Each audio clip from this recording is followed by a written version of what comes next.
তো কেমন আছো প্রত্যেকে? আশা করি প্রত্যেকে ভালো আছো। তোমরা যারা কল্যাণী ইউনিভার্সিটির আন্ডারে রয়েছো এবং যারা ফোর্থ সেমিস্টারে ইতিহাস নিয়ে পড়ছো, তোমাদের কিন্তু ইতিহাস মেজরে দুটো পেপার রয়েছে, পেপার 1, পেপার 2।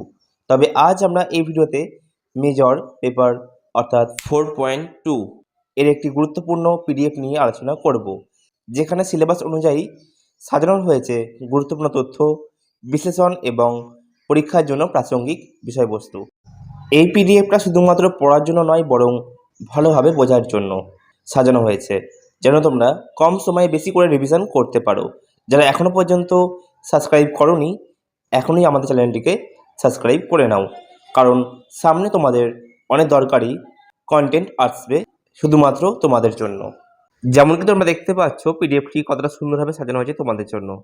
এটা হচ্ছে হিস্ট্রি মেজর 4.2 পেপার। তোমাদের সিলেবাসের টপিক রয়েছে Europe in transition 14 to 18 century. উত্তরণে ইউরোপ 14 থেকে 18 শতক।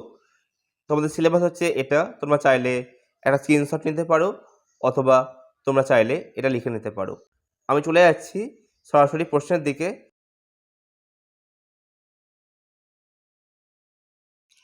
তোমাদের কিন্তু এখান থেকে প্রশ্ন শুরু হয়েছে। ইউনিট 1, 1 নম্বর প্রশ্ন দেখে নাও। ইউরোপীয় সামন্ততন্ত্র একটি শ্রেণীভিত্তিক শাসন ব্যবস্থা হিসাবে কিভাবে গঠিত হয়েছিল? এর শ্রেণী কাঠামো ও পারস্পরিক নির্ভরতামূলক সম্পর্ক বিশ্লেষণ করো। অথবা দিয়ে আসতে পারে ইউরোপের সামন্ততন্ত্র কাঠামোতে শাসক, অভিজাতক ও কৃষকদের পারস্পরিক সম্পর্ক কেমন ছিল? শ্রেণীভিত্তিক দৃষ্টিকোণ থেকে আলোচনা করো। প্রত্যেকে একটা ছোট কথা বলে রাখি, আমাদের প্রত্যেকটা পিডিএফে অর্থাৎ হিস্ট্রি মেজর 4.1 এবং 4.2 প্রত্যেকটা পিডিএফ এর প্রত্যেকটা প্রশ্নের সাথে একটা করে অথবা দেয়া রয়েছে, ঠিক আছে? নেক্সট কোশ্চেন দেখো, ইউরোপের সামন্ততন্ত্রের পতনের প্রক্রিয়া ক্রুসেড সমূহ কিভাবে প্রভাব বিস্তার করেছিল? ব্যাখ্যা করো। অথবা দিয়ে আসতে পারে ক্রুসেড সমূহ কিভাবে ইউরোপীয় সামন্ততন্ত্র কাঠামোকে দুর্বল করে? বিশ্লেষণ করো। 3 নম্বর প্রশ্ন, ফ্রান্সের 1562 থেকে 1598 সালের মধ্যে সংঘটিত ধর্মযুদ্ধগুলোর প্রধান কারণসমূহ আলোচনা করো। ঐতিহাসিকরা কেন এই যুদ্ধকে ইউরোপের ইতিহাসের দ্বিতীয় মহামারী যুদ্ধ বলে অভিহিত করেছেন?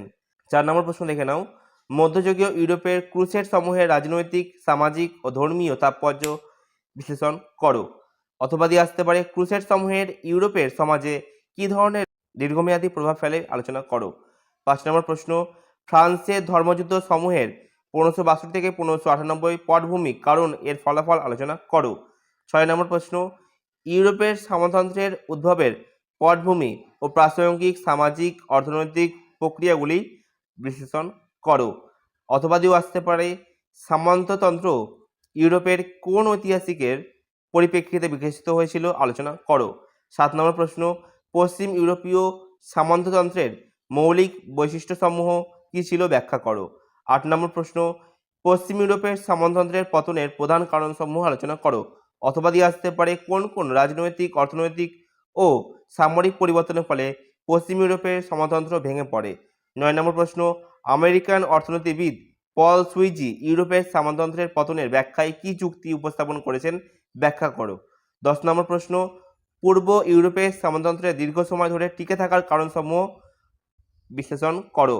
অথবা দিয়ে আসতে পারে পশ্চিম ইউরোপের তুলনায় পূর্ব ইউরোপের সামন্ততন্ত্র কেন বেশি স্থায়ী ছিল? 11 নম্বর প্রশ্ন, চতুর্দশ শতাব্দীতে ইউরোপের কৃষিভিত্তিক অর্থনীতিতে যে সংকট দেখা দেয় তার পেছনে কারণ কি ছিল? 12 নম্বর প্রশ্ন, সপ্তদশ শতাব্দীর সংকট বলতে কি বোঝায়? তুমি কি মনে করো এই সংকট ইউরোপ জুড়ে সর্বত্র একত্রভাবে প্রভাব বিস্তার করেছিল? যুক্তিসহ বিশ্লেষণ করো। 13 নম্বর প্রশ্ন, একজন ভূমিদাস তার জন্ম থেকেই প্রভুর অধীনে ভূমিদাস হিসাবে চিহ্নিত হতো। তুমি কি এই বক্তব্যের সাথে একমত? যুক্তিসহ ব্যাখ্যা করো।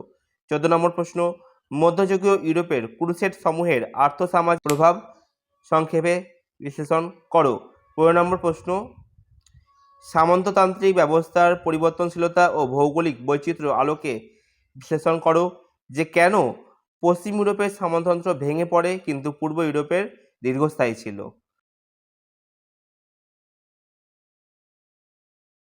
অথবা দিয়েও আসতে পারে সামন্ততন্ত্র কেন ভিন্ন অঞ্চলে ভিন্ন গতিতে গিয়েছে পশ্চিম ও ইউরোপের তুলনামূলক আলোচনা করো।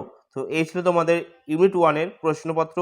এবারে আমরা দেখে নেব ইউনিট 2 এর প্রশ্নপত্র।